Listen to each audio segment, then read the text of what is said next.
Hello, everyone. Hello, hi, hello all, good afternoon, good evening. Hi Vivek, And, hi Soumya, Hello, Anil. sir. Hello, Girish, sir. Hello, Anil. This is Soumya here. Hi. Hi Anil. Hello, sir. hi, so we have Anil as well. Hi, Anil. Hi. Great. We have Girish, and I think he joined. He's probably going to rejoin. Okay, let's just give it a few minutes. Hopefully, more people are streaming across the channels. Yeah, I'm definitely. noticing some issue on the Facebook feed. Just trying to rectify that. Right.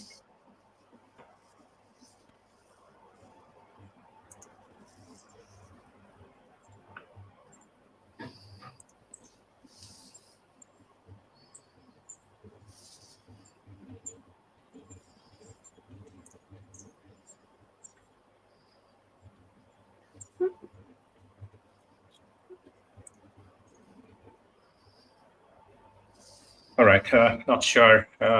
Is everybody on any of the other channels? Yes, it's up and running in. Let me check Facebook.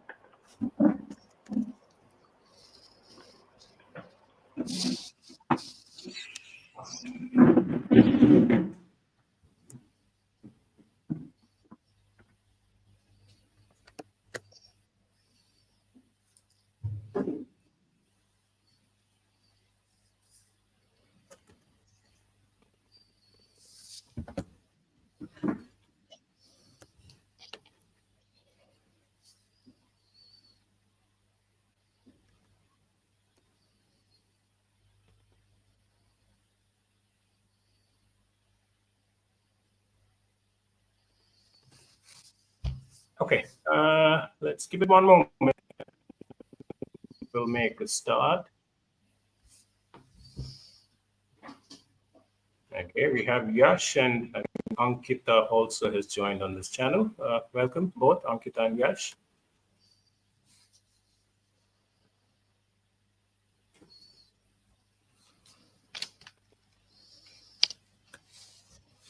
Vivek, I don't see anything on Great. Facebook.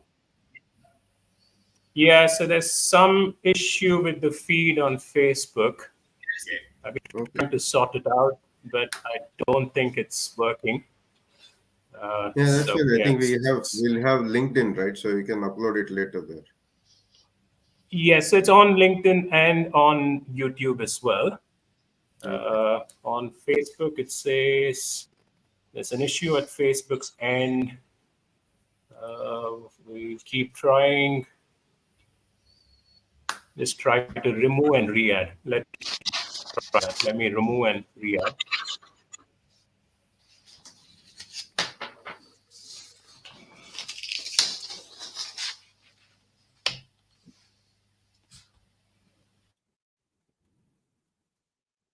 Okay, I'll just try to sort this out and we will commence.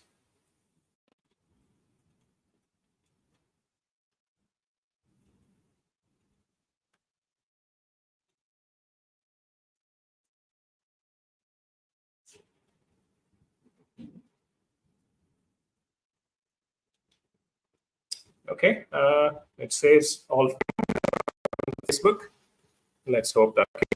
Great. Nevertheless, let's make a start. Samya there. Okay, add you again. Great. All right, brilliant. Welcome, everyone. This is our second in-trial discussion that we've been having. We had the first discussion on artificial intelligence a few weeks ago. And this time we can discuss about import-export. It's a business a lot of people think about.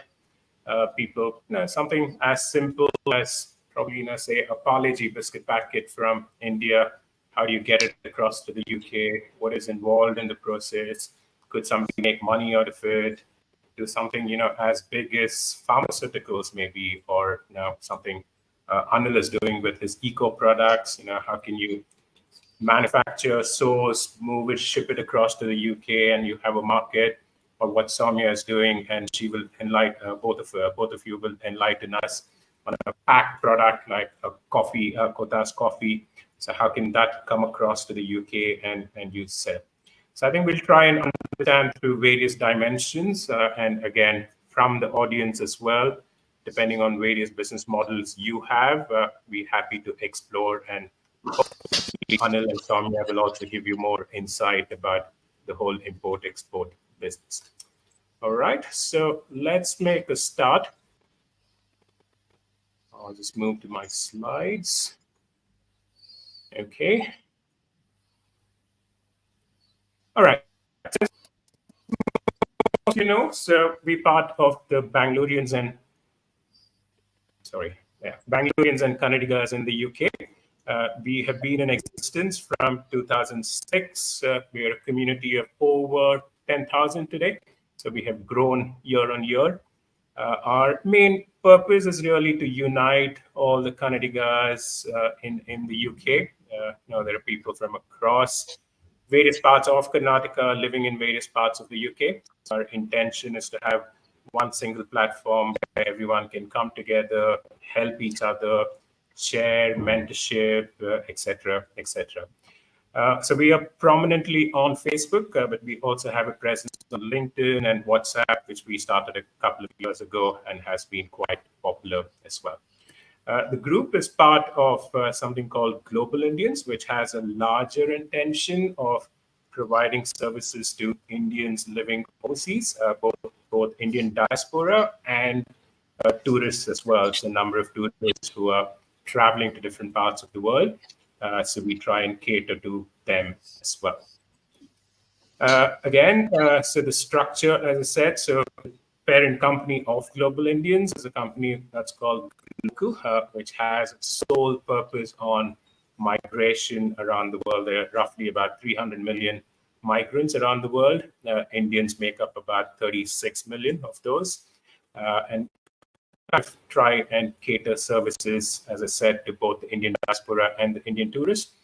Diaspora, of course, is broken down into non-resident Indians and those who decide at some point in their life to give up their Indian citizenship and acquire an overseas citizen and then get an OCI card subsequently.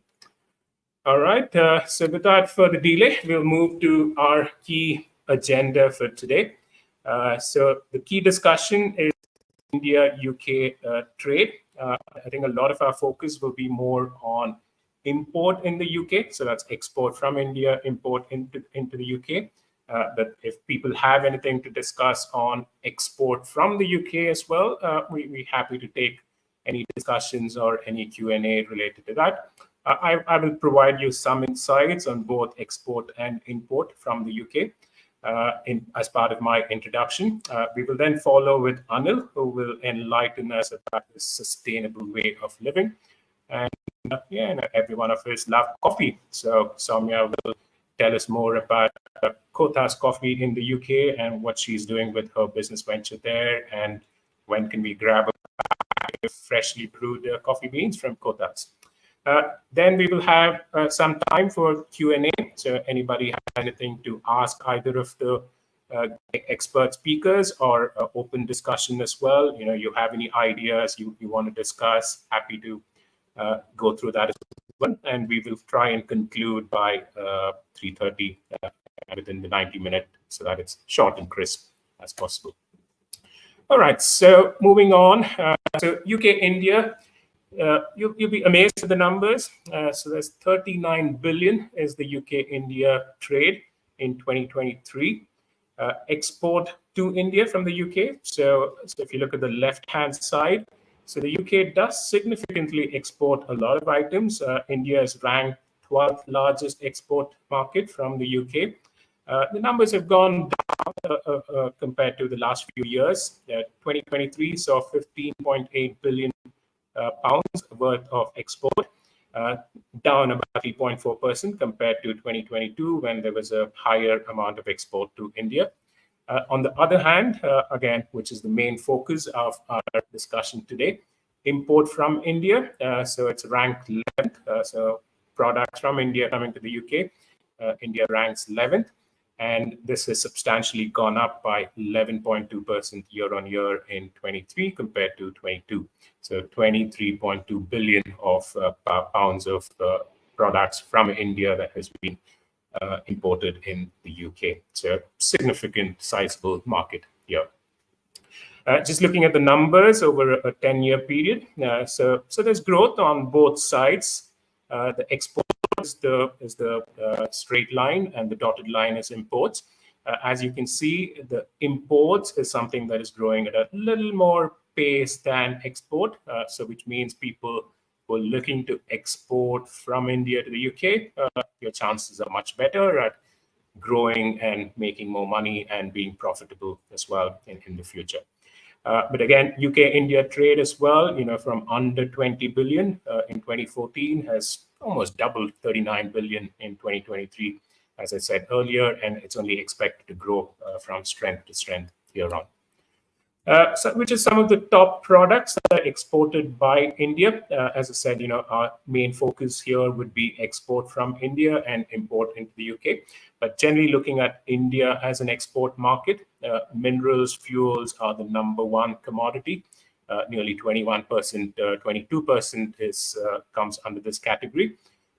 Again, I mean, here you need to be well connected, very sizable business to run something like this. But our focus will be more on the smaller items here, and you never know, eventually in a few years' time, each of those products may be sizable and big as well.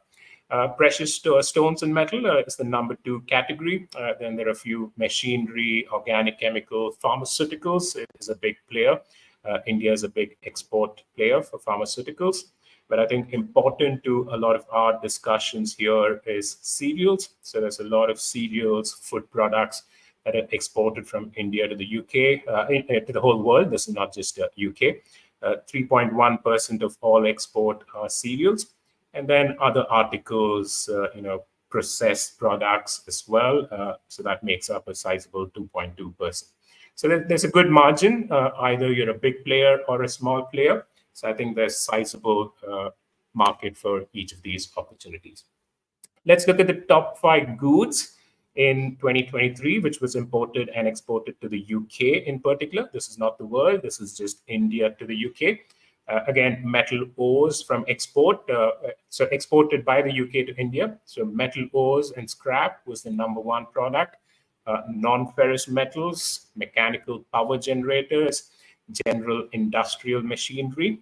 They made up the top 4. Surprise, surprise. I'm sure not a lot of you are surprised.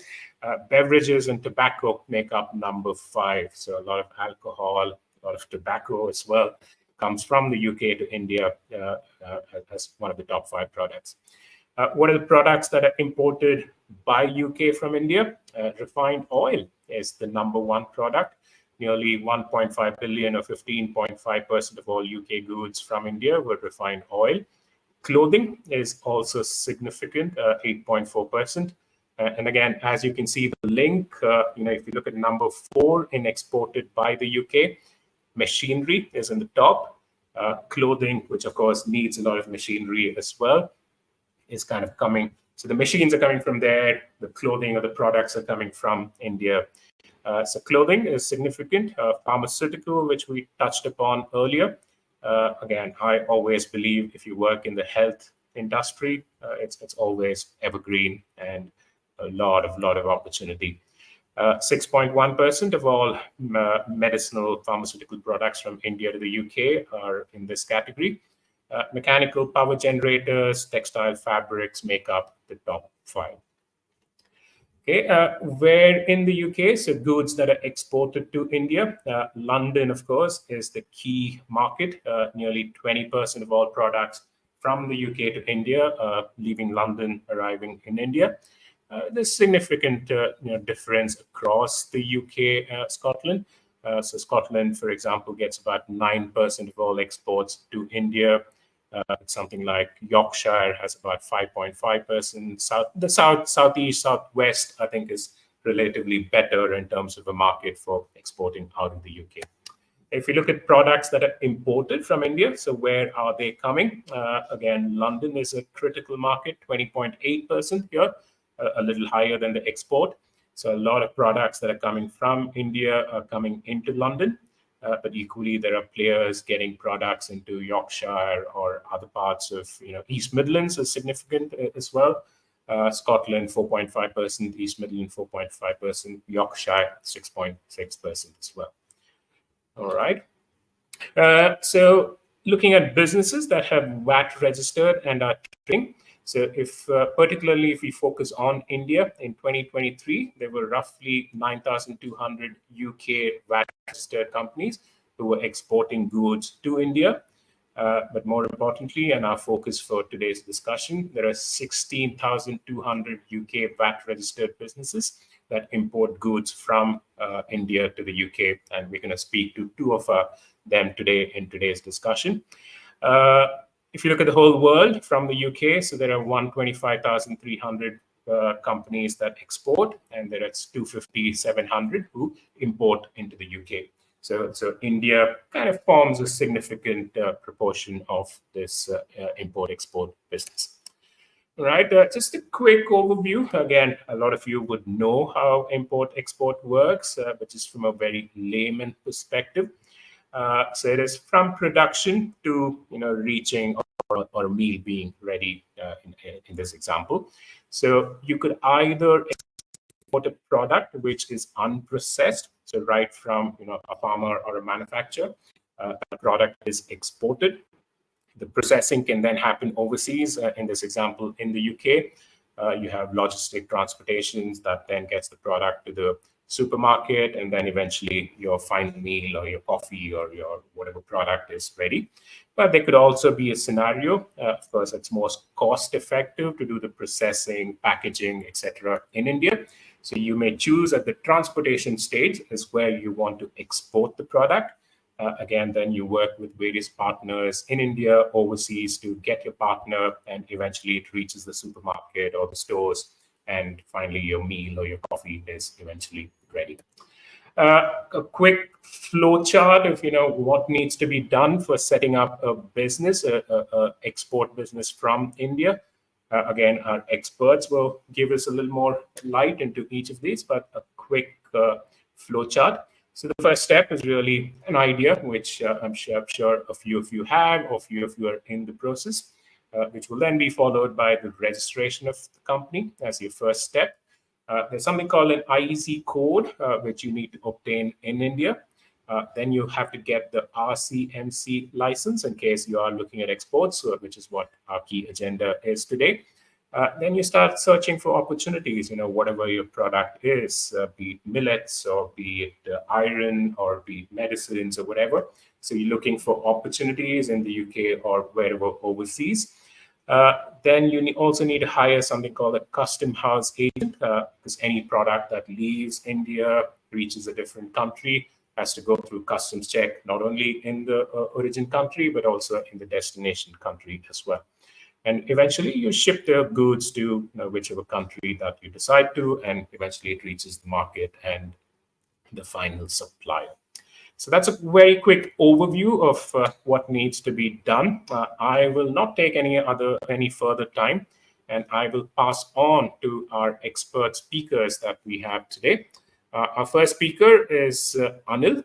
Anil is from Ecotact, and he is going to tell us more about his venture, what has he been doing, and enlighten us about his product. All right, so I will share Anil's screen. All right, over to you, Anil. Second, I was trying to put up a slide. Give me a second.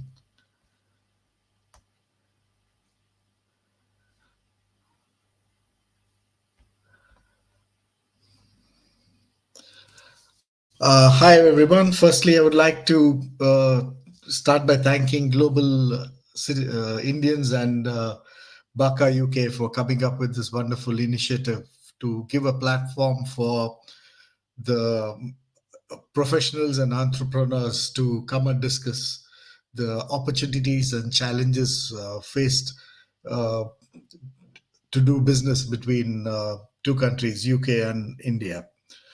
And I would also take this opportunity to introduce myself and Ecotact before we start off. So I come with over 2 decades of experience in recruitment, and having worked in recruitment um, in various different roles, have gathered vast experience in different fields, from sales, marketing to client management, and etc. And currently pursuing my entrepreneurial journey. And in the short brief of Ecotact, we are into specialize in sustainable food packaging solutions, and we aim to provide the best alternatives for the food packaging industry and takeaway businesses, hospitalities, and even small parties at your home. So that's about Ecotact.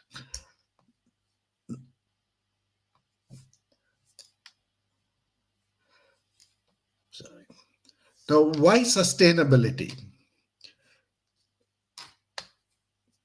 Currently, about 8 million metric tons of plastic enters the oceans annually, according to the new data. And this is only adding to an estimated of 150 million metric tons present in our oceans already. And landfills overflowing. So, as all you know, single-use plastic compromises a significant portion of plastic waste in our landfills, which is in turn polluting the land and water below. And you all are aware of what are the harms of microplastics, so I would not want to run more into it. And in terms, there are 1.3 billion tons per year of food wastage in globally, which is equivalent to which is amounting to about $1 trillion. So you can imagine what kind of wastage and how impact it is creating over the globe. And to add to it, to-go containers and wrappers contribute to 60% of the waste generated in every household.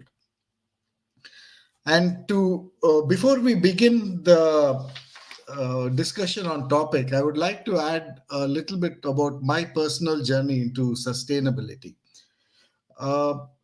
Couple of years back, I was one day realized that I've been filling up the recycle bin every 2 weeks before collection completely.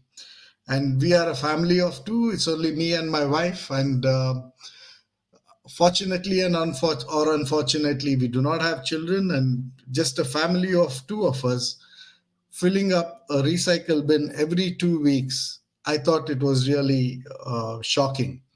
So I began to, and this is apart from what we are not able to recycle and do it with the black bin. So now I was very curious about how can we cut down personally, and for my personal usage and research to cut down single-use plastic, I began my journey into sustainability, and it's come up to floating a company called Ecotact now. Anyway, so now getting on to biodegradable products which are currently manufactured and in India. First thing is bagasse takeaway containers. So these bagasse takeaway containers are made from sugar, and it's 100% biodegradable and compostable material. We have huge sugarcane production in India and huge sugar mills, so which helps manufacturing these products. So bagasse is nothing but it's the sugarcane pulp. Once the sugarcane factories have taken out all the juices what they need. The pulp is processed, it's dried, and then uh, made into a pulp and injected into a mold into different shapes and sizes. And these are not only durable, economical, and can easily uh, integrate with the be compostable. I mean. And the second product is, we all growing up in India, we are aware of the palm leaf plates and bowls, which we have been having from our childhood days. So, this is the best alternative possible to any to plastic, as this is made of 100% naturally fallen leaves, and there is no much manufacturing process involved in it. So once the 100% naturally fallen leaves are gathered, they have just washed and heat pressed to the desired shape. Any extra uneven edges and trims are being uh, evenly finished, and what all the raw material which is remaining also can be composted. And once you finish using the plates, you can either compost it or dispose it in a regular garden waste, which will in turn turn into compost. So this is a totally natural and no process involved, not in this production. And another very interesting product coming out of India now is coconut palm leaf straws. So this is also made from naturally fallen leaves. All they do is take the naturally dried and fallen leaves and boil it for about 5 minutes, and uh, made into straws by using cornstarch as a uh, binding agent. And some of the products also do use FDA approved silica adhesives. The another interesting is the compostable bags. These are basically made of cornstarch, and the cornstarch is being made into pellets, and these pellets are processed like plastic, and they are also known as alternative PLA plastic, which is a fast growing product across the world. This acts similarly like plastic, but it disintegrates very quick and doesn't harm the environment once it disintegrates. And anybody, it's edible also, not for human consumption, but by accident if you have it, it still will not cause any danger. So moving on, that's a few of the products which sustainability wise are coming out from India, which okay, I think there's a small mishap in the slide, but sorry about that. First thing would be identifying a supplier from India when you decide whatever business you want to do. But there are a couple of online platforms, that is indiamart.com, Exporters India, and tradeindia.com. These are the most popular ones, but there are other platforms available. And you can also find Indian manufacturers and suppliers from alibaba.com as well. So while staying on this topic, it is pretty crucial while when any product you want to identify a manufacturer, because most of the people who respond to your adverts are middlemen. So this would be one of the challenge for you guys, for anyone, and we faced a personal challenge. Once we received a lot of response, we booked in all the appointments and went there, and we realized it's only most of them were middlemen, and they take you into different manufacturing units and claim it's their own and promise all products and services which we want, and without any standards. So identifying the correct supplier would be a crucial part of any business when you are importing anything from India. So then we would be another crucial part is to have a logistics partner, which in terms of once the product you have identified the manufacturer and you are ready for shipping the products back to the UK.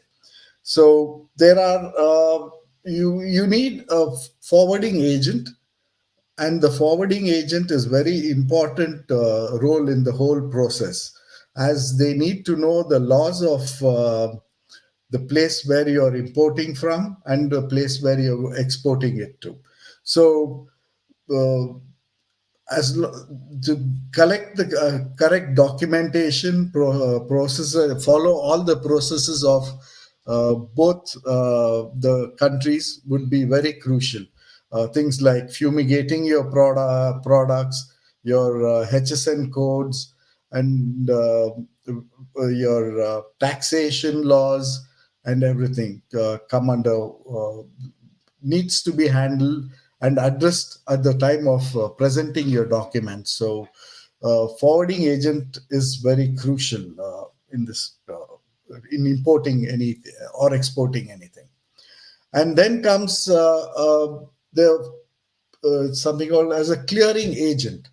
These clearing agents are also very crucial. Often, the forwarding agents have their own set of people who they work with, and they recommend it. But you can always go to other people whom you think are better in handling inside UK to clear your goods. So again, making sure all the documentation is correct and submitted in time to the HMRC to clear any shipment.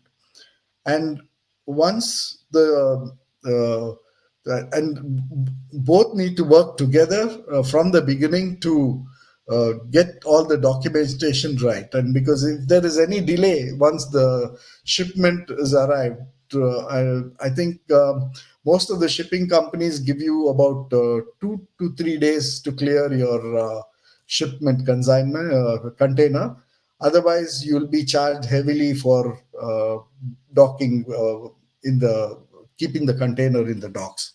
So it is very crucial for both of them to work together, and and they should know what they are doing, and preferably try and source forwarding agent and the clearing agent who is already worked on the products which you are trying to get into the country. So this would be a brief of what logistics involve. Another big challenge any small size companies or startups would face is the local logistics. Once it's arrived at your godown, now you need to send it to your customers. So it is a very big challenge for any of the small size and mid size companies to get a good rate from the couriers, carriers to ship your products locally, as you do not have the big numbers and they are not even ready to talk to you. So it is a uphill battle to sit and talk to any of these people like Royal Mail, DPD, and any of the delivery companies. And to manage the costs would be one more biggest challenge. So it is actively to work and keep pursuing with these companies to get you better rates and keep them engaged would be an uphill task as well. And I would like to add another thing is my personal experiences while starting Ecotact I was doing a lot of research, spent my time in research and trying to get new what innovative products can be, and the research was endless. So it was always in a more mindset saying that when you launch a company, products have to be new, cutting edge, and very innovative. So later, with spending so much of time and efforts and money, then realize that there should be a start somewhere. And so just dived into sustainability and products. The business which is already established and others were already doing it, and which is now given us room to work on new technologies which are coming in and getting in newer products. So I just wanted to add this because I know when anyone wants to get into business, there is a lot of thought process and research going into it, and people hesitate to put in the first steps looking for the right kind of product. And I would say just dive in, follow the passion, and things will definitely work out. So this is a journey and experiences what I would like to share. I wanted to share, and would like to thank the Global Indians and Baka UK for giving us this platform, and we'll be happy to take any questions at the Q&A. Thank you.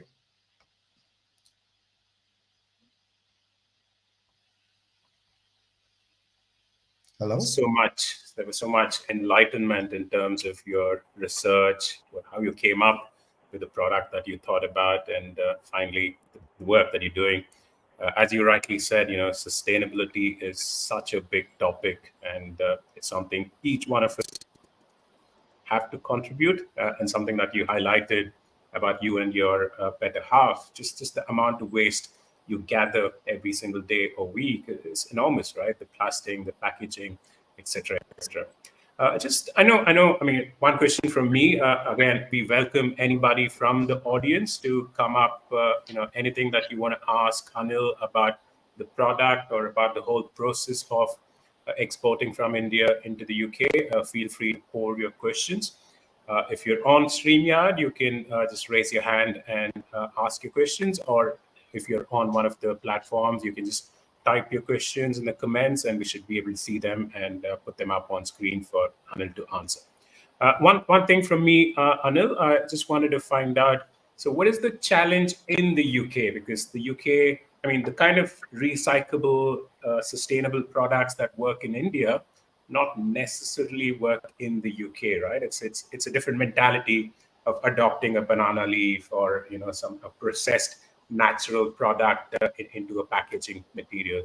So how has the UK been reacting to a product like this, and what's your opinion, and what's the future hold in terms of this product? See, the government recently, I'm sure everybody's aware that the government has recently banned single-use plastic from last October, and that is given a push to the product demand.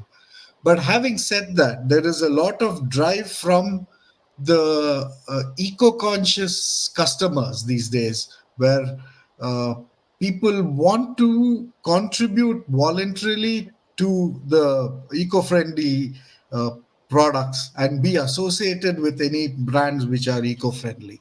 So that definitely adds to the demand, and the businesses are forced to adapt these new eco-friendly products to come. Definitely, there is a cost difference between plastic, and plastic is more rigid and cheaper. But because of the customers' desire to push to eco-friendly products, and even the businesses are forced to see that they are supporting the cause, so they are taking up the products. But yeah, and because of the current slowdown in the market, is in the sense the last couple of months they were little bit of what do you call? I would say there's the cash flow is little bit difficult with all the customer. I'm not getting the right words, but sorry. Yeah, the cash flow of any business is little bit tight nowadays. So they but things are getting better, and we are seeing a lot of intake towards eco-friendly products these days, especially from last October onwards. Great. On that point, do you get any incentives from the UK government in this scenario? I don't know if from an Indian perspective there are any initiatives, but with your market in the UK, are there any initiatives, any tax benefits in the UK? No, as of now, for our line of products, there's no any initiatives from the UK government nor the Indian government. But there are a lot of other product in terms of food related products. There are a lot of talks going on, and I think there is a deal which is shortly going to be announced where the tax slabs will be reduced for those products, especially food products. So it will be a good news for the Kotas Coffee or somebody to reduce their taxes shortly. But Yeah, nothing interesting. for these kind of product lines. Yeah. Right. Interesting. Very interesting. We'll have one question from Ravi Patil. So the question is on screen, which all of you can see as well. So Ravi asks, well, firstly, he says, thanks, Anil. Very good insight. May I ask if there are any challenges from Indian bureaucrats, like getting a UK safety certification or taxation, or any middleman topic that one should look out for? Hi Ravi. I think it's a very good question, and this is definitely a challenge when you're importing anything from India. Basically, like I touched upon a topic of a lot of middlemen involved whenever you deal with India. So when you are dealing with a forwarding agent, most of these forwarding agents are the people who deal with the customs. So, and we have to take what they tell us. We do not have direct interaction with the customs. So, if they say that we are they are asking so much of percentage to clear the shipment, percentage of invoice to clear the shipment. We have to believe them because we have no choice either the listening to them. So usually they say these are asking 15% of the total invoice value of the container or so. But uh, which I don't think why it should be a problem for export, because it's all coming from the if it is an import, I understand, into the country, then I understand customs are more stringent. But um, if you're exporting from India, and I mean importing it from India from here, uh, you might face some challenges, but it's all depending on the forwarding agent. But otherwise, there is no bureaucrat problems. And when it reaches UK, as long as your clearing agent is ready to give it's given the proper documentation and given the exact tax codes and the product commodity codes, you will never face any problems or delay. I hope I've Okay. answered your question. All right. Next, Ravi, if you have any follow-up, feel free to type your comment so that Anil can take it up. We have one question from Ranganathan Mysore. So he asked, for financial planning, what percentage of operation cost, logistics, local transport, taxes, etc., should be considered? Any ballpark figures that you can share, Anil? It varies from industry to industry and depending on the product. For example, my procurement cost of product is very less, but my main charges would be the shipment and transport and storage over here, as my products are all volume based, not the weight per se. So uh, that's where the costs go up. So I would say it's all depending on the kind of product what you are dealing with is makes the difference. Right. Hope Interesting. that's Good. Yeah, no, I think that Very was great. Ranganath, if you have anything to follow up as well, please feel free to type in your next question. Anybody else, if you have anything to ask, either from anybody who's on the panel here, you can just Yeah, unmute and ask the question. Okay, go on, Girish. Yes, over to you. yeah. Thank you, Vivek. Thank you, Anil. Just a question. thank you, sir. If you're already Yes. supplying to supermarkets or some of the big stores, how did you get entry to them? And what are the challenges that you had to face, and how did you overcome them? If you can share some light on that, probably some of us who are planning it to similar kind of area will get some insights into that. Yes. In terms of the big giants, it's most of them are directly dealing with large distributors directly, so who are procuring directly from India and on different or China. So uh, if you are a startup, I would personally believe if you're running any products, uh, your margin levels also are very difficult if you want to straight away get into the big brands like Tesco or Sainsbury or something. So, and your margins here take a hit very badly, though the volumes are very high.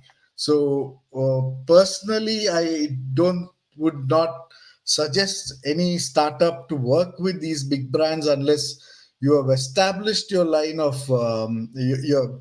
See, the first startup, whenever you start up a company, your challenge would be to get your suppliers right. And once you get your suppliers right, your logistics to be right, and you're still the first 4 5 years you're evaluating the cost of the product, how much it's costing, how much you're spending. Getting your logistics right is very difficult when you're a startup, to get good rates from your ship people who are handling your shipment. So unless you get into numbers, so it is very difficult. Your margins take a bad hit because of all these things. And in this scenario, if you try and pitch to a large uh, giants, try to squeeze you even more. So I would suggest, if you are a startup and if until you get these things right, do not go to any large outlets and pitch in. Thanks, Anil. I think Ankita has a question. Can I know how you facing the rates over here in B2B is her question. I don't know if um, Yes, I'm not able to put up the questions that you're sharing in the Yeah, private sorry, chat. sorry, yeah. I just want to know that the B2B here, the rates, because of other people also, the basic product they are bringing, and the rates is very, it's unable to match their rates to give to the B2B sales. Because I'm also doing the similar products, it's very challenging to how you are facing that one. See, B2B rates are always challenging. Like I said, I was discussing with it correlates to the previous question that you need to get a lot of things together to be competitive and make margins out. So it's again, to get the best rates and compete with others, it's only first, I would say, do not pitch into any client saying that I give you the best rate or the cheap rate. That way, you will kill the business with the cash flow. So first, we would say, instead of competing on business side, look at the value added services what you can give rather than the rates, because we can never compete with big players only based on rates. if you're in the similar product range like what you said. So if I wanted to compete with any other big brands, it's no way where I can compete based only No, on there the. is no brand. Actually, there is no big brands over here. In as per my search and research is going on here. So in London, so everybody are bringing from the Gujarat and all the stuff. So it's the rate is very low. The prices they are giving the very low. That's the main issue is going on. And plus, Yes, yeah. but there are a lot of players who are ready to supply for those rates. That's why I'm saying never. My take on it is never try to compete with your rates. Try and find out a value add what you can provide your client, where you can convince him that you are better than others to buy it from. Okay, thank you.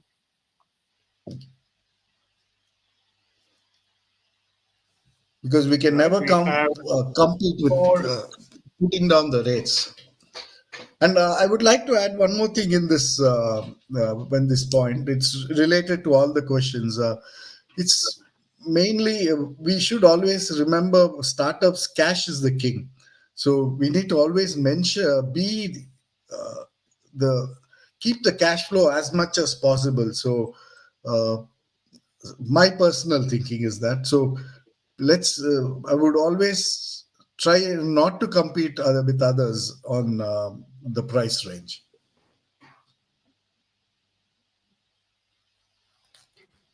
All right. We have one follow up from Ravi Patil from YouTube. He sent us his question.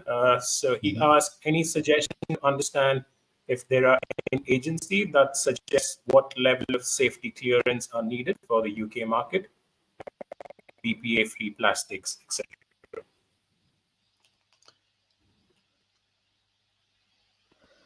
See, most of these commodities have product codes already registered in uh, on the HMRC. So you can look into, because already people have approved, and most of the suppliers itself will be giving you all the certifications, necessary certifications required to for the European law, according to the European standards. So that should meet the UK regulations as well.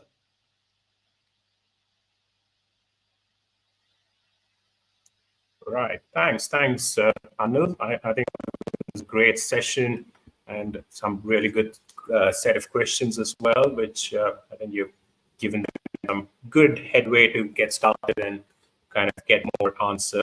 And I'm sure you're available as a mentor if somebody wants to reach out to you and get more guidance on this whole business. Thank you again.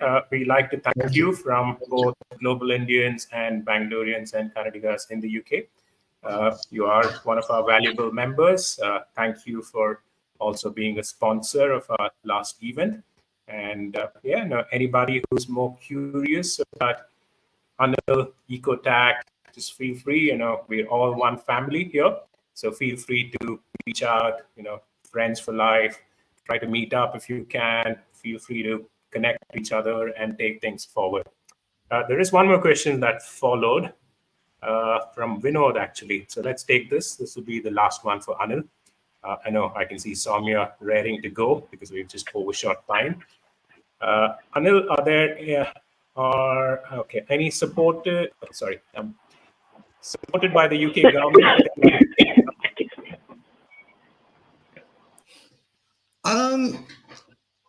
No, we haven't taken any grants or support from UK government as such for this particular industry. But there are certain grants available, but a lot of conditions to be met before we take it up. So we haven't personally taken it up, but there are some support available if you need from the UK government. Great. All right. Thank you. Thank you, Anil. Thank That you for was your very, question. very good. Let's move on to Soumya from SK Nutriment.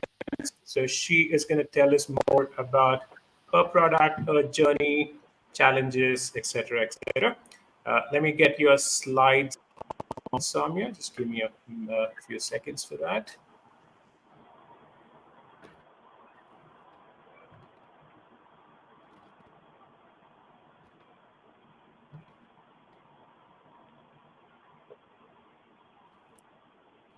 Not sure what's my technical issue here.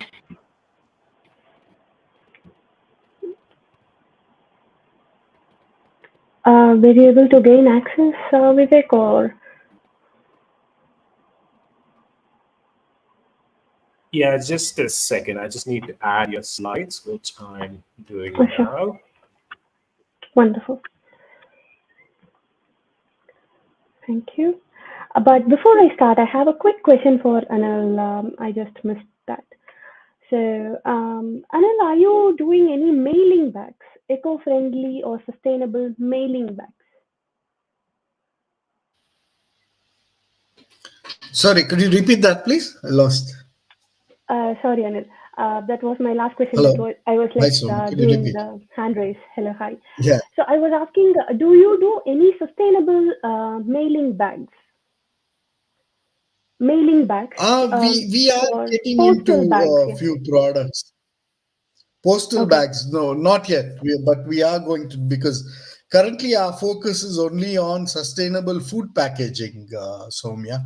So Okay. first we would like to concentrate on developing this rather than getting into other things. But yeah, the short answer is no, we do not have any postal bags. Okay. And for the starch-based bag that you told about, the Yeah, cornstarch-based carry bags. yeah. Yes. So do you do customization like the company's logos or Yes, it do you? can be done only on larger orders, and but you can do only I single color. Single color, yeah. Okay. Okay. Perfect. You Yeah. can't get So that was multiple my last colors on question. it because you need food grain, food coloring material which is used out of so Right. natural colors. So we can do only one single color. Multiple colors branding cannot be done. Perfect. Thank you. Thank you so much for that Thank you. clarification, Thank you Anil. so much. Thank you. Bye. Thanks. So, oh, sorry, that's not what I intended to do. Right. Hello all. Good evening. Ellargu namaskara. This is Soumya here. I'm presenting my small startup that I started after a decade-long experience into various parts of business with relevance to manufacturing industry. So I did my commerce and I did my certification in with the Institute of Company Secretaries of India in taxation and professional level. And upon completing my company secretaryship, I understood that I was dragged towards the indirect taxation. That was my favorite subject. So, and I got into business operations. So worked across various verticals of a business, and decided, okay, this is the time that I should have a startup of my own. After coming into UK, I came into UK to do my masters in supply chain management, global supply chain management, so that able to do or to understand the trades and how exactly a business can set up in UK. And I specialize in startups, small scale and startups is my specialization. So after coming into UK, the big difference I know understood from the background where I come in and the business activities in are sustainability. Sustainability is something that is very close to my heart, and I always wanted. And thanks to Anil, I would like to take some of the inspiration from his words. Yes, passion to start a business which is your passion, and to flourish on that, and be able to give back to the community where we come from. So in my case, I started my business idea from manufacturing industry or a supply chain vertical into a full-fledged coffee-based business in UK. Coffee is something that is close to my heart, and the day every day starts with the coffee, and that's the best way I have seen always. And after coming into UK, that was one big gap I was able to identify, that the food, as such, there is a gap between what we're able to get here and what we used to experience back at home. So this startup SK Nutriments is focusing towards bringing the products that are very close to our hearts, not commercialized products, but are which are available only at our homes, but not available here. So trying to bring those products into UK with the ambition of buying at the similar price range that we paid in India. So we don't pay for a kg of tur dal, we don't pay £6 in India. We pay at a very, very nominal rates. So here what happens is when compared to the product and the overhead costs that when a product reaches India are sky high. Oh, sorry, when a product reaches into UK, the prices are sky high. And I think my specialization came rightly in bridging that gap with the background of supply chain. So how effectively and efficiently can we bring a product from India into UK? Again, at the same time, keeping the sustainability factors in mind. So, what are the sustainability factors that we are talking about? It is supporting small businesses and being financially affordable, and what is the green footprint that we leave behind? Not getting more into the fossil fuels or protecting the environment. So the more I got into coffee segment, I realized that coffee is the first product that is impacted due to the nature, the change of climatic changes and the differences. Coffee is the first product that is getting affected, and there are measures going on around the world, to keep this supply chain active and be a transparent supply chain. So that attracted me working towards coffee as my first product. And so in at the moment, the Indian coffee market is growing at an exponential rate. And and again, as rightly said by Vivek, the businesses in India are expected to grow at from 23 billion to 86 billion by end of 2030. So there are agreements and special trade agreements that is being signed year on year, and there are multiple levels of discussions happening between the governments to bring more Indian products into UK. And the manufacturers are highly seeking in UK as a high potential market. And coffee is one of such products at the moment that is gaining the momentum, because in UK it is also identified that the coffee culture is expanding very very quickly. That most of the the prime age group, the 16 to 34s or the 50 plus, they prefer coffee over the tea.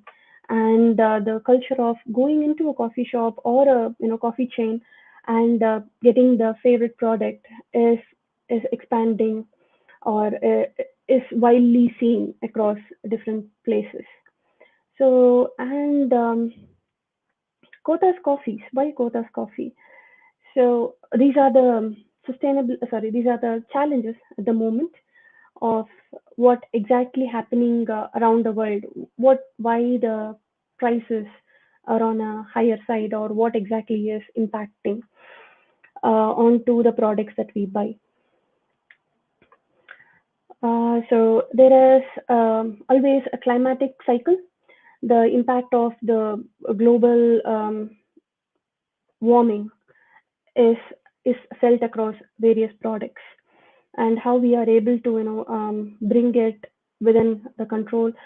At least in businesses, we can adopt to um, green logistics, like instead of using in getting a product from India to UK by air, bringing it by the sea, and bringing it in high volume rather bringing it in small volumes, can help the the fossil fuel consumption, and work and partnering with the companies who are having the sustainability standards set with them. So that is one of the things. So even back in India, you have something called as ethical audit, alongside the ISOs and Indian standards. there are audits, ethical audits that is prevalent, and the companies are advised to take ethical audit to say that they contribute towards the well-being of the people, or the what is the contribution towards the nature, and what benefits they are able to give back to the society.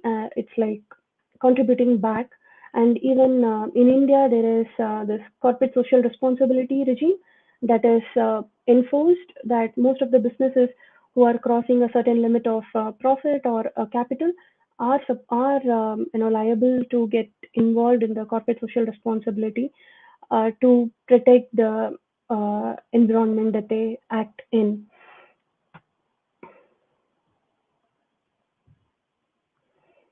So this is more into quotas. So what quotas has got to offer in for the UK market or for the global market is, apart from, we all know that quotas has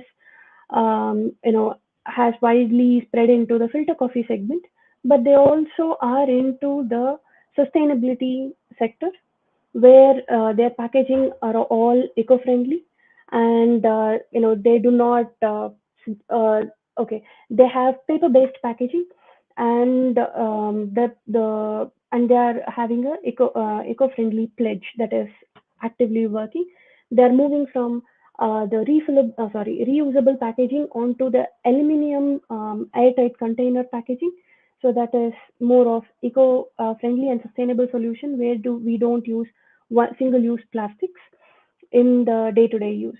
And with Kotas, they have got filter coffee segment, they have got black coffees, and they have got various flavors that goes hand in hand with the UK market and also the international customer base. So these are the instant decoction is one of the favorite product that we identified from our market research, and having set up the sample survey. So instant decoction offers you the same quality and output as you get from homemade filter coffee, but this is a coffee on go concept, where we do not have to have a proper filter setup to make a coffee. This is for like the people who want to enjoy the filter coffee throughout the day, either at work or at school, wherever you are. You can still enjoy the freshness of coffee, irrespective of the location wherever you are from. So this is more of into the entire product range of Kotas. So this is the product or the project that I'm working on at the moment. So coming to the challenges, what was the challenges that as a business I had while setting up the business is zeroing down on the product. So which product to start, why, and what is the real closeness that you had towards that product. So yes, the consumer has wide a range of options that they can choose from, and Kotas is not the first of its kind, but there are already people who are using other coffee products. So why should people move from a different product to Kotas, or why should people use Kotas? So the value behind it, or the richness of the flavor, and these were some of the criteria, or the binding criteria, or the emotional value that we always have towards choosing a product as we used, that makes you feel home. So that was cracking that or bringing that relevance to the users here was a kind of challenge that I had. Fortunately or unfortunately, as I was from supply chain background, I didn't face um, I didn't face any challenges towards choosing of a supplier or setting up my operations back in India, or to work towards the logistics activity. And at the same time, for a starter or a beginner, that is something that yes, yeah, you need some kind of support. So most of the regulations of what is accepted, or the certifications that an exporter from India needs to have, are listed by the UK government website. So if you're taking any product segments or trading with India, or bringing product into UK. So there are, especially for food, the rules are very stringent compared to other products. It has to authorized by the Food Standard Agency, and the samples needs certified every single time. You have restriction towards milk products. So there are certain level of stringent regulations that are already available, and there are agencies and companies. No, I wouldn't say companies. There are agencies and organizations as authorized by the UK government. They streamline this process to ensure that only approved products or the products with less pesticides are coming into the country, so that there is no harm.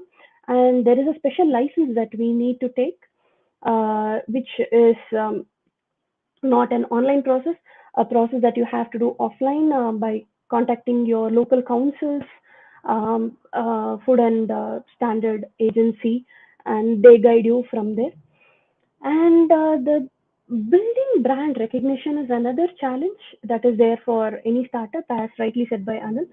So there has to be a brand recognition and a word of mouth and community support that comes very handy. And they are the people who spreads the word of trust. Yes, every day there is a startup that is coming up, but what is the value factor? Okay, who's going to say yes, this is a legitimate startup? Who's going to vouch for you? It would be your community that you are growing in, and the people that you work with. They work towards bringing that trust in the local businesses. Word of mouth works wonder, and that is something very, very important, where you set your priorities with what is the kind of market that am I going to go into, whether it is a B2C segment or in B2B segment. Am I going to go with the independent retailers, or am I targeting on small chains, and am I going into the large the dominant British retailers? So at the moment, with Kothas, we are starting it with independent retailers. We would like to support them as much as possible because they are present everywhere. And SK Nutriments, when I initiated this, my idea was to be available for the cottage industries back in India. The products that we are going to bring predominantly will be manufactured by the small scale and the cottage industries who are trying to get their products into the market, and bringing the value addition for their life. If we are able to support a small household to have their business flourish, so that is what is the idea. And of course, with that comes the responsibility of how consistent are we going to be. So those are certain things that we are working back at home and also here. So to keep in mind that what is the consistency that we are going to offer, and be able to keep the trust of our customers here in UK. And this is in relation to the SK Nutriments. And apart from that, as a supply chain person, so the key challenges used to lie with the strategy of fixing the price. So what is the right price for the product, and how much is going to be the not the price that we buy, but what is the price when the product reaches to the customers. At the moment, all of us are facing the crunch of increasing prices in UK market, and with the addition of middlemen, it is making our life still difficult, because uh, the more middlemen that you get into the product line, the more the more expensive the product is going to be. So we said to ourselves that we will not have many middlemen, or it will be mostly the business directly delivering it to the customers, whether it is to the retailers or to the end users. So the motto is to keep the very minimum, so that our operation costs or our middleman cost also reduces, and we are able to deliver our product at an effective price rather paying a sky high price. So with that strategy, at the moment we are working at per kg price of around £9.90 for Kota's specialty blend, which is the lowest in the market. Though there are products that are available anywhere between 14 to 16 pounds, but we have come up with the slogan that the prices have to be nominal, not exorbitant. At the same time, we should be able to offer the best support and service to the fellow customers. So this is the product motive, and what are the challenges and the process of importing coffee? Yes, so the suppliers will be, okay. So the model that we work is it's a door-to-door basis. So the manufacturer manufactures the products and leaves it at their works. So from their facility till getting it to our UK warehouse is the responsibility of SK Nutriments. So what happens is this way of logistics, we get more control, which means you are transparent. Again, you don't pay a clearance fee to a forwarding agent there, and when the goods come here, you pay an additional documentation fee and clearance fee to the local clearing agent in UK. So having a door-to-door setup for any logistics will save your time as well as your money of having a single-handed and the flow is instant.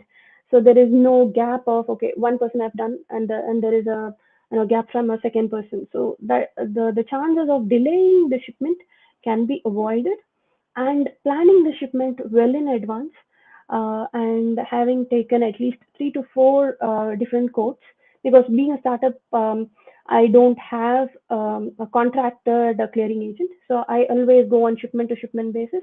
So working with at least 2 to 3 clearing agent in India will allow you to get the best possible price with a good negotiation. So that makes it very I would not say easy. That makes it more systematic to get the products, shipped in time, and not to have last minute hassle of missing the vessel's deadline or things. And when it comes to UK, the Southampton and the London port, they both have very good connectivity. And the domestic transport, again, working with DPD or there is a rail route also possible from some of the ports that will make it easier, again, to keep your planning and cost in control with regards to the logistics perspective.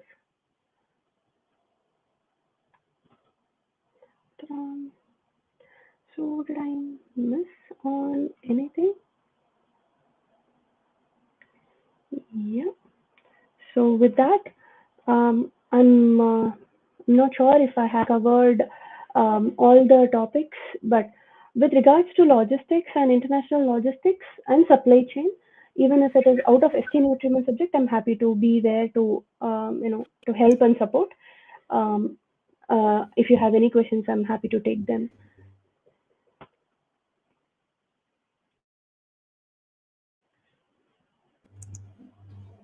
Thanks, Soumya. That was excellent. I mean, coffee is everybody's favorite, and I'm sure many of us, especially South Indians, love to start our morning with coffee.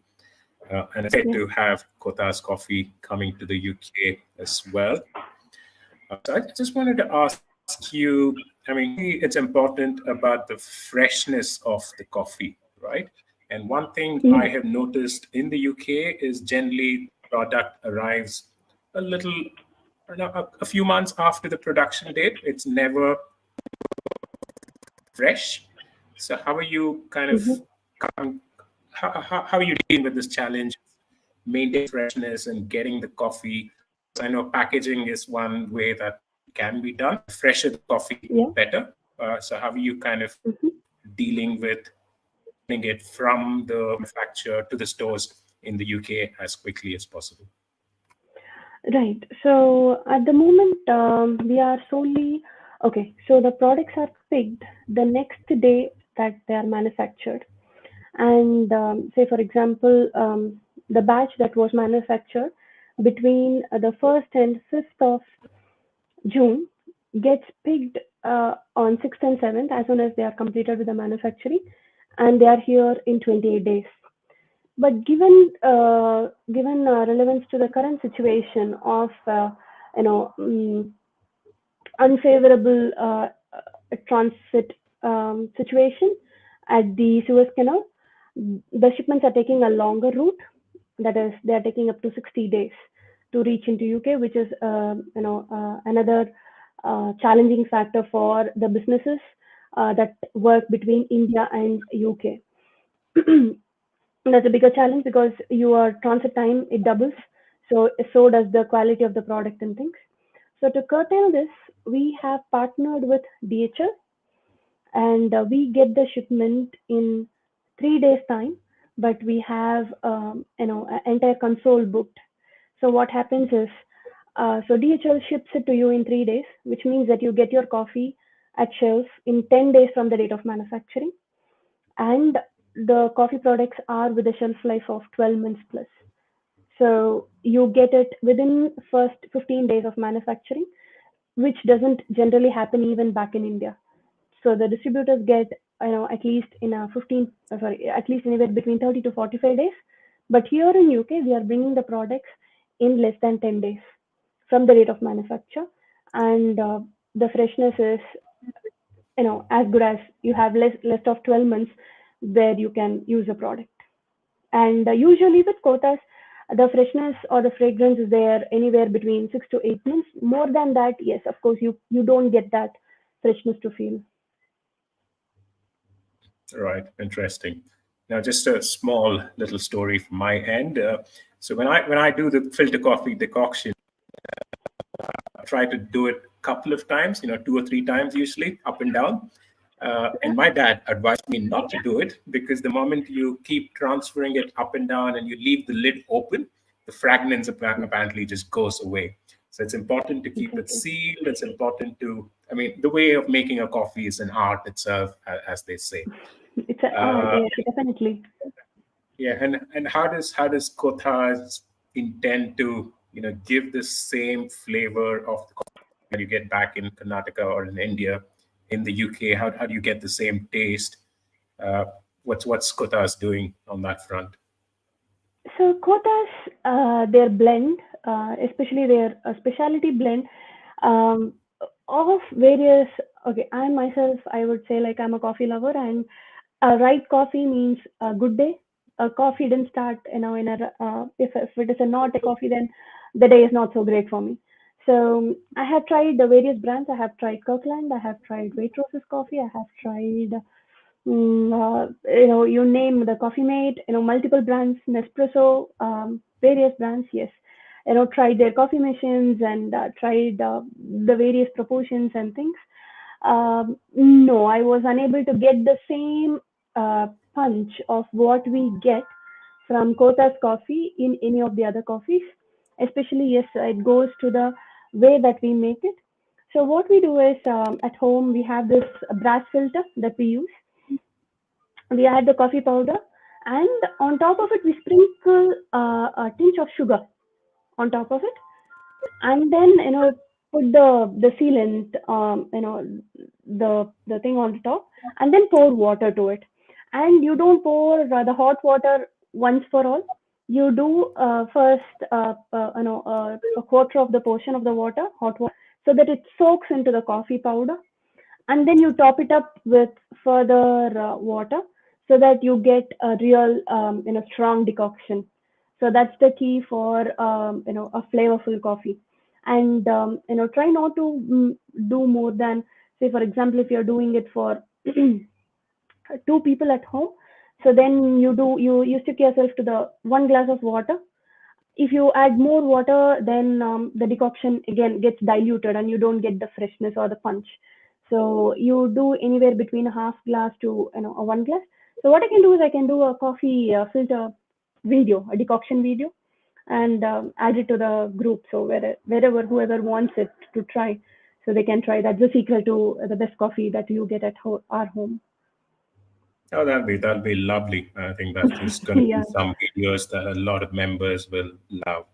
Yeah, And and the hopefully last thing we'll have important you. is, sorry, last thing, the instant decoction, the instant decoction, the pouch that you get, the 200 ml, that gives you a 90% closeness to the freshness. It's very, very close, 90% close, but you don't get that, you know, filter coffee output you don't get, but you get very closest to it.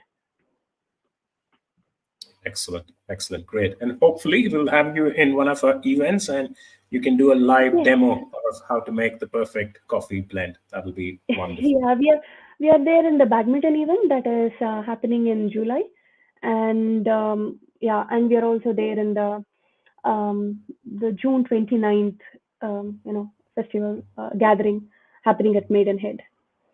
Yes. Right, great. Yeah, just like to announce as well, SK Nutriments have agreed to sponsor our upcoming badminton event, which is Yeah. scheduled for the 6th and 7th of July, if I'm right. Yes. More details on that will be shared.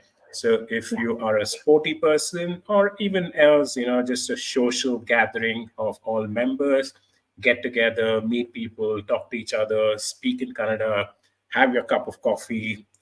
You can network from professional and social perspective. So please do try and be there. Of course, we're going to get coffee from Soumya as well. So no denying, you've got to be there. Ankita has something to ask. Ankita, over to you. Do you want to voice your question to Soumya? Yeah, Soumya. There is a Kothas coffee. How you are challenging for import from the illegal stuff which is coming like parallel import?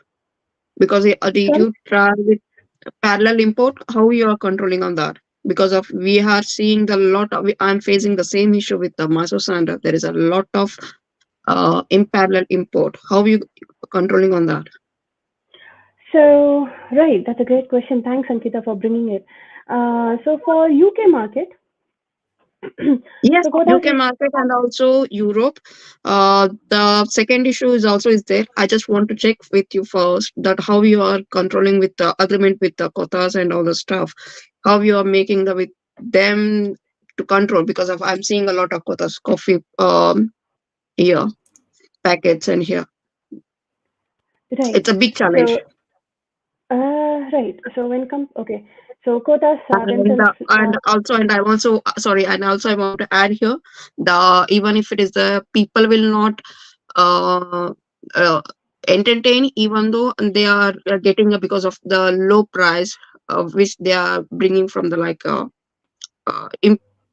due to the price will be very low than what we are going to brought from the India here. So that is one more questions to add here. Right. So perfect.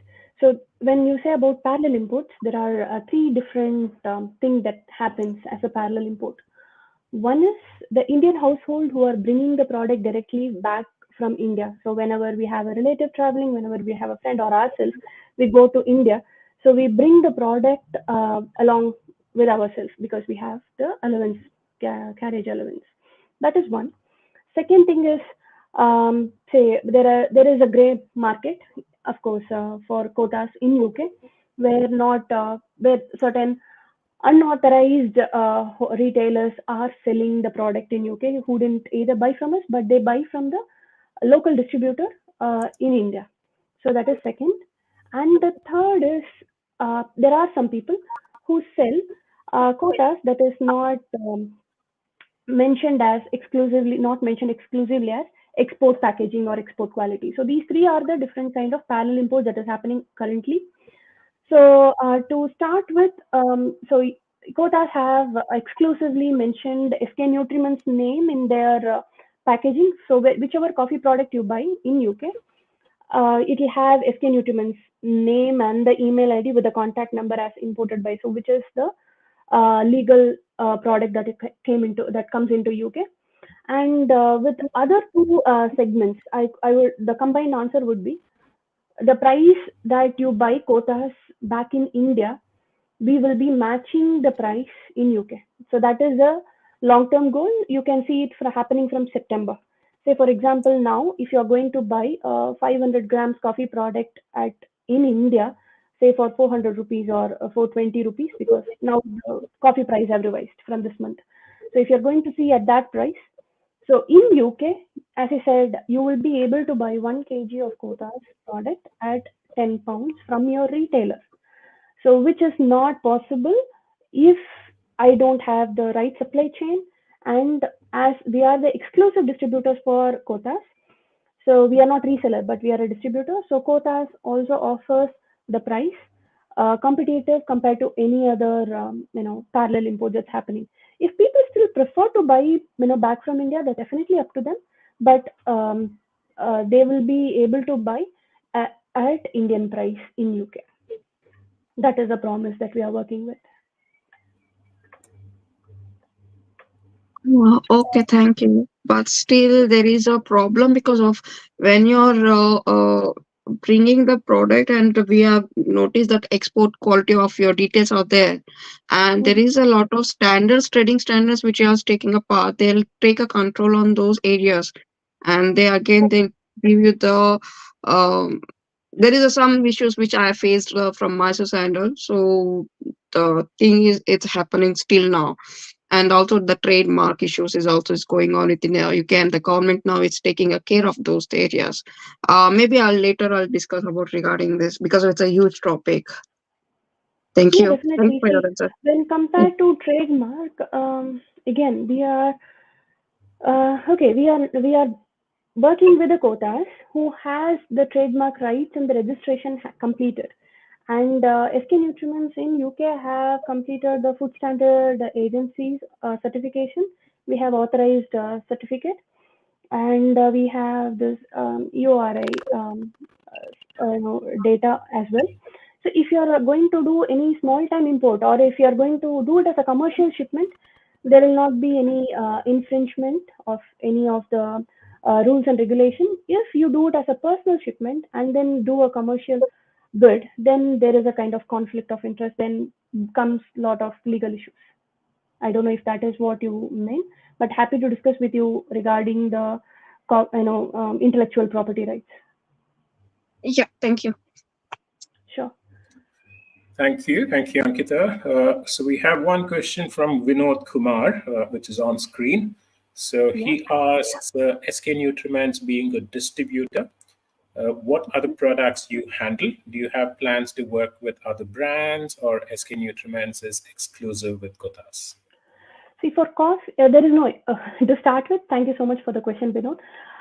At the moment, Kothas, we are working exclusively with Kothas. We are the exclusive partner for Kothas, but doesn't mean that we work only with them. So with Coffee Brand, they have given us the exclusivity. And when it comes to the other product, we will be eventually working across various verticals of food and trade, and we are actively seeking for small scale entrepreneurs who would like to explore UK market. We are actively seeking for new suppliers in various segments. And when you ask about what are the other products that you do, soon you will be seeing us doing the homemade fresh condiments and homemade kitchen items, like the groceries, whatever you get it at home. Like if I have to literally say the chutney powder, or it could be the sambar powder or rasam powder, which is homemade, organic, and which is not available with any other brand. These are not branded ones, but these are homemade ones with the identity for certain regions. Say now Udupi sambar powder is different to Mysore sambar powder. So something like that. These will be regional specific products, and we are happy to collaborate with suppliers. Hope that answers your question, Vinod. If you have any follow-up, please leave a comment and we will take that up.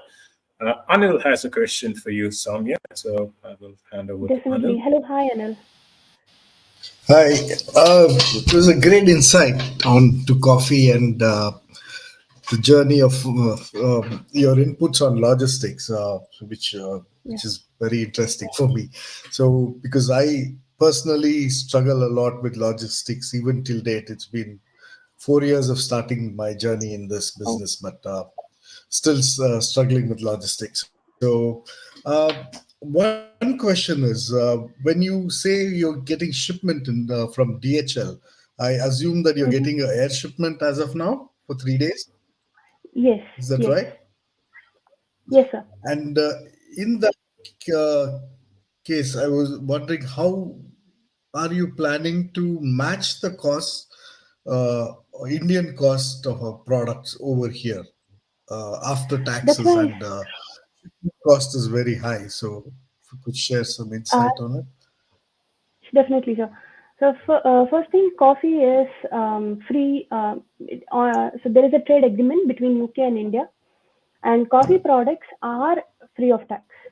So being a food product, I don't pay VAT on them, and there is no import duty.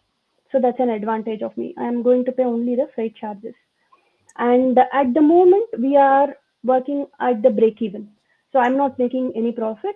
I'm doing a break even. Like whatever I'm buying, I'm the overhead all inclusive. I'm selling it to the customers. I said only from September we'll be able to do the break even of, sorry, we'll be able to do some profit. To be honest, we don't make any profit at the moment uh, because the supply chain, we are still streamlining and stabilizing on that. So with air freight, I'm definitely not able to match to the price. Um, but what we have done is we have cut down on our profits totally. So we just do only the operational expenses and the logistics plus the product cost. That becomes a selling price to the customers and to the retailers, so that they don't impact their marketing. The retailers, they make profit, but not us. And by September, the first shipment that comes by sea will be there, and then we will be able to Yeah. do the profit making. Thank you, sir. Yeah, thank you, sir. All right. While we still have Anil, there was a question earlier from Wasim, which we were unable to take. So he Mhm. asks, what about Ayurvedic products like amla juice, honey, isap? Well, okay, I don't know what that is. Do we need special permission either side, India, UK, from exporting those products? Yes, any food related or healthcare related needs to have special government clearances.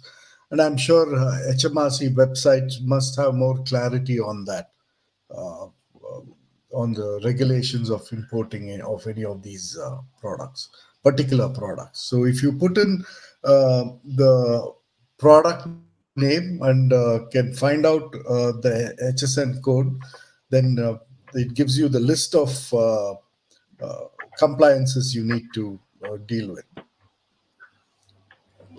And to All right. add to that point, whoever is planning to export from India, so they can approach the closest Federation of Import Export agency, FEMA. So the FEMA will help people with the insights of what are the demands for the products in the overseas, and who and so say for example now honey, there are certain declarations and certain certifications that they need to get from the agricultural society, and that needs to be vetted in UK as well. So yes, with regards to the greater insight of which country needs what document and FSSAI registration for the products and for the chapters. When I say chapters, it is a HSN code as said by Anil. So those support information will be provided by the FSSAI chapter locally to their place, which will be on the district headquarters, and the FEMA. FEMA is extremely supportive for the businesses who are trying to do export business in India. They give which market is good, and they also conduct overseas exhibitions and expos, so they can take. Lovely, lovely. That's great. Anybody else who is on the panel here or streaming on your devices through either of the other social media platforms, if you have any other further questions, please feel free to share them.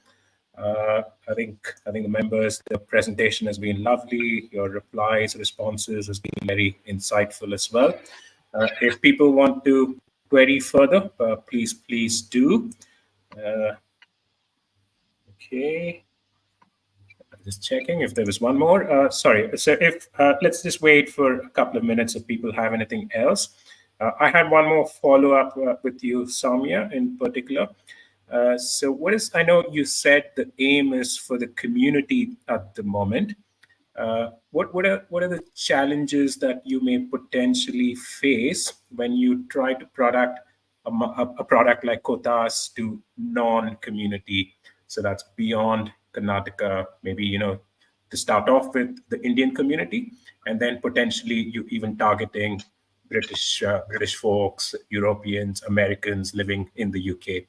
So how would you overcome a challenge when you're looking at growing your market beyond the community? What are your thoughts on that?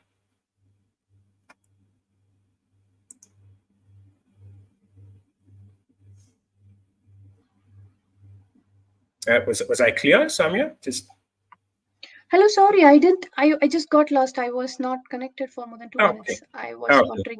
No worries. So I wanted to ask you if you want to product, you want to market the product beyond the community, beyond the Karnataka diaspora. Do you want to market it to, say, the Indian diaspora in the UK, or potentially as next step, even market this to non-Indians in the UK, be it Britishers, Europeans, Americans living in the UK? How would you try and overcome marketing perspective? How would you try and overcome selling your product to everyone in the UK? At the moment, to start with, we are starting with the Kotas as a flagship product. Soon we are working with other brand that are region specific. When I say we are going to concentrate more towards Karnataka based food product, the reason being that there are no companies that are bringing Karnataka food into UK. It's very limited.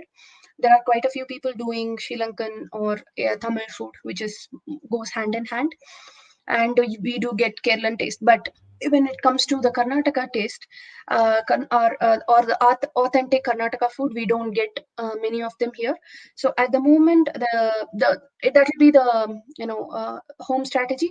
Like, we will be doing other products also, catering towards overall Indian population, and also to European population. But Karnataka food will be the home product, so we will be focusing more towards that. And I'm definitely sure people will love Karnataka food, because with every 30-40 miles we get to taste entirely extravagant flavor of food. What you get in Shimoga, you don't get it in Mangalore. What you get in Mangalore, you don't get in Bangalore. So we have a rich heritage and culture when it comes to food. So, and I would like to bring it into UK. That's lovely. I think we would all really, as users, we would really enjoy that. Yes. But just again, a brainstorming here.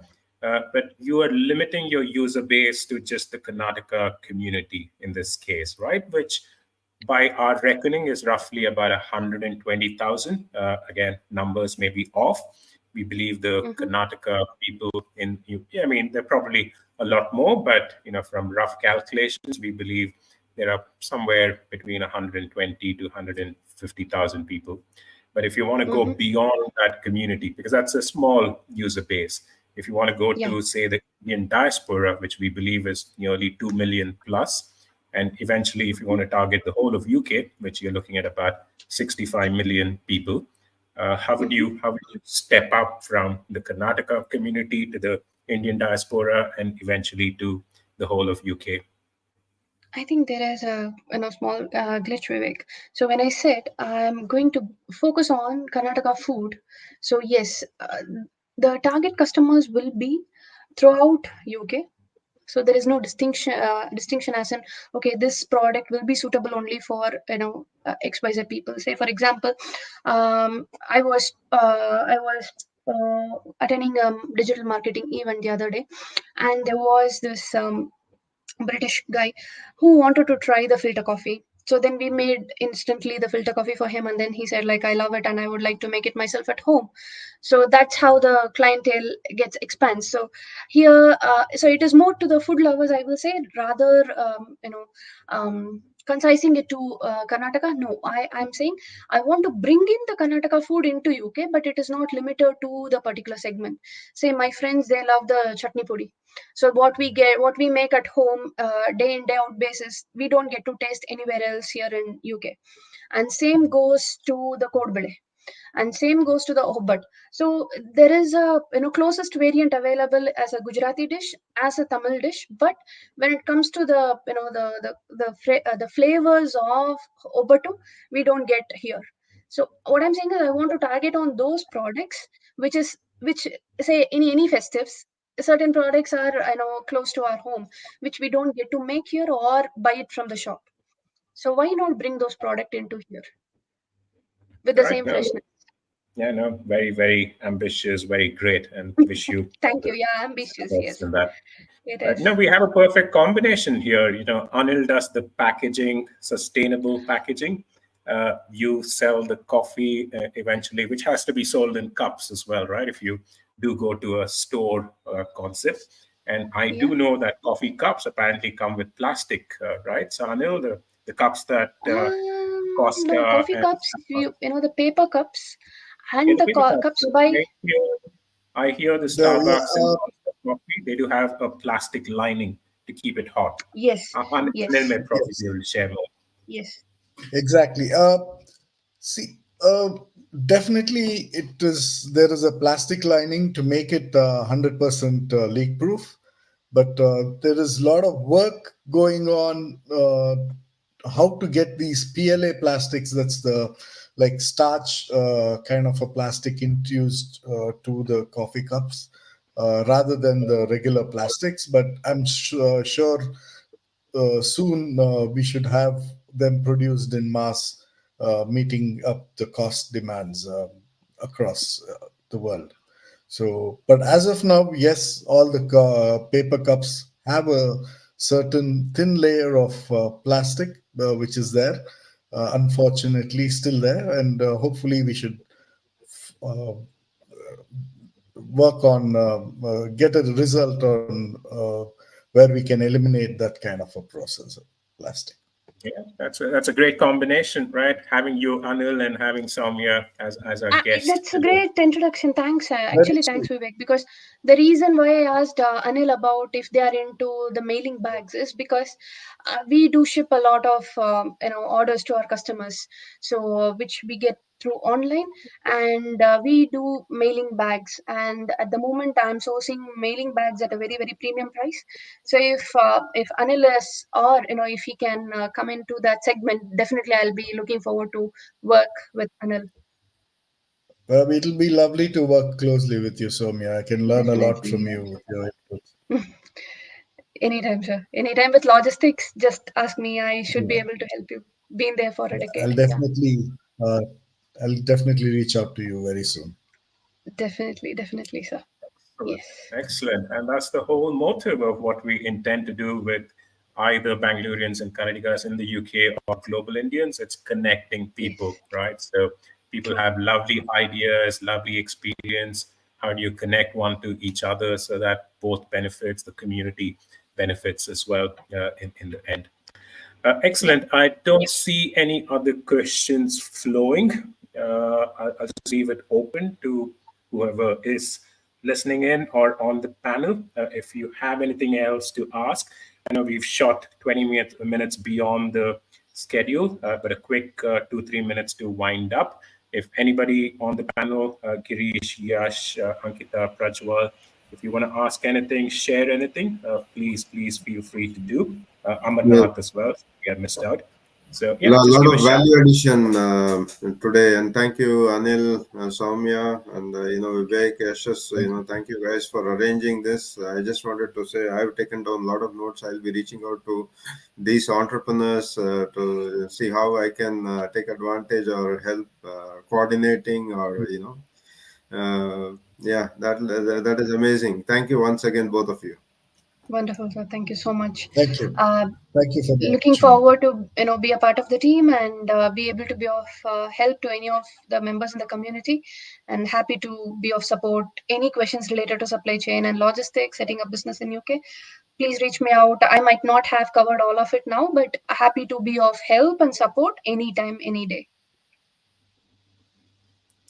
And also, I would Excellent. also like to add, saying that I'll be happy to help and support anybody who wants to follow the entrepreneurial journey. Whatever little I've learned, to learn from you and pass on the knowledge what I have, if that helps.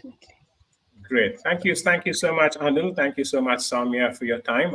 Thank you to everyone else who attended, asked questions as well, and made this a very enlightening session.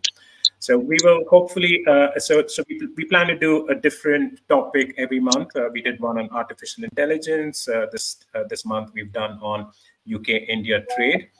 We'll hopefully continue the series. Again, as I said, it's from the community for the community. It's people like Soumya, Anil, who step up and contribute their time and their knowledge, which helps a lot of members here.